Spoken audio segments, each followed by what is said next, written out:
আসসালামু আলাইকুম প্রিয় লক্ষ্মীপুরবাসী। সো আপনারা ইতিমধ্যে জেনেছেন জুয়েল, আমাদের জুয়েল সে হচ্ছে অসহায়।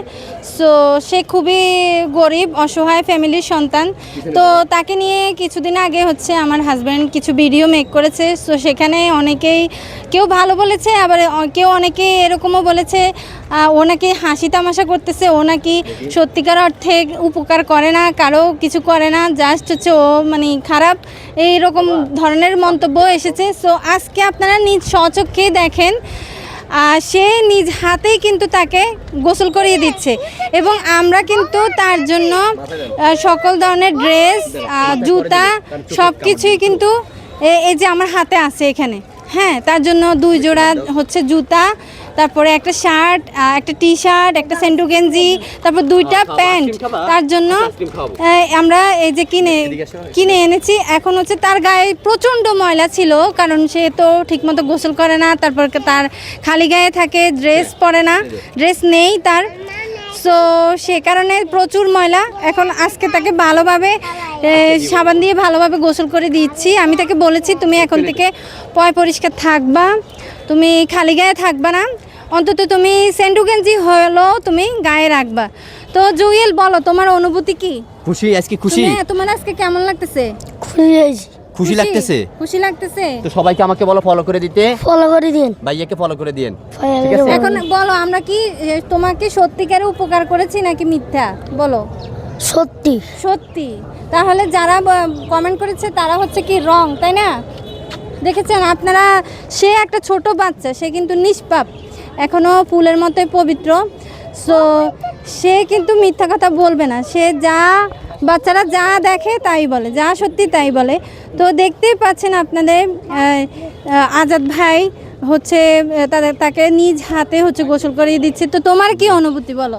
আমার অনুভূতি বলতে কি, আমাকে অনেকে বলছে আমি তামাশা করি, আমি হচ্ছে প্রতিবন্ধী, আমি বাটপার। তো যারা এই কথা বলেছেন তাদের জন্য আজকের এই ভিডিও ভাই। তো আমি বাটপারি করি না কি করি দেখতেই পারছেন। কি আমি বাটপারি করি? শুনেন ভাইয়া, ঘরে বসে বসে অনেকে অনেক কিছু বলতে পারে। আমার কথা হচ্ছে আপনারা যদি হেল্প না করতে পারেন তাহলে হচ্ছে আপনারা বাজে মন্তব্য করবেন না, কারণ আপনি পারলে পারবেন, না পারলে করিয়ে দিয়েছে এবং শপিং করে দিয়েছে।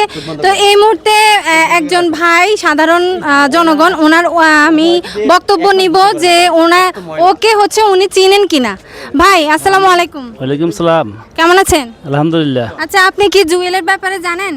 আমি জানি এই ছেলেটা দীর্ঘদিন দেখতে আমি স্টেশনে আছে। আচ্ছা আচ্ছা। সে ভিক্ষাবৃত্তি করে বেড়ায় এবং তার মা বাবা আছে। আচ্ছা। আমি জানি যে এই ছেলেটাকে অনেকভাবে সহায়তা করছে। তার একটা ভাই ছিল, মারা গেছে।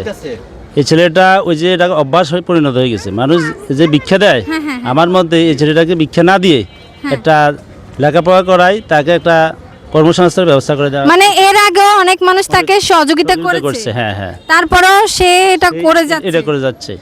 এখন আমার মতে হচ্ছে কি, মানে সবাই মিলে যদি তার একটা মানে তার বাবার বা তার একটা যদি ভালো একটা ব্যবস্থা করে দেয়, তাছাড়া তো সে এটা ছাড়বে না।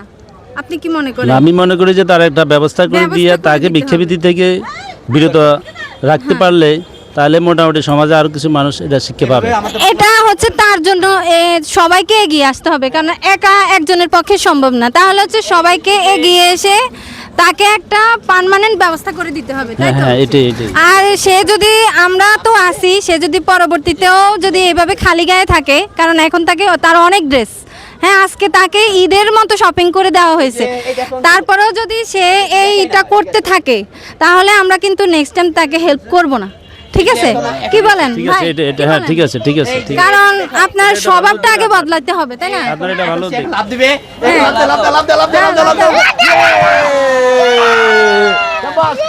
এত ময়লা তার গায়ে।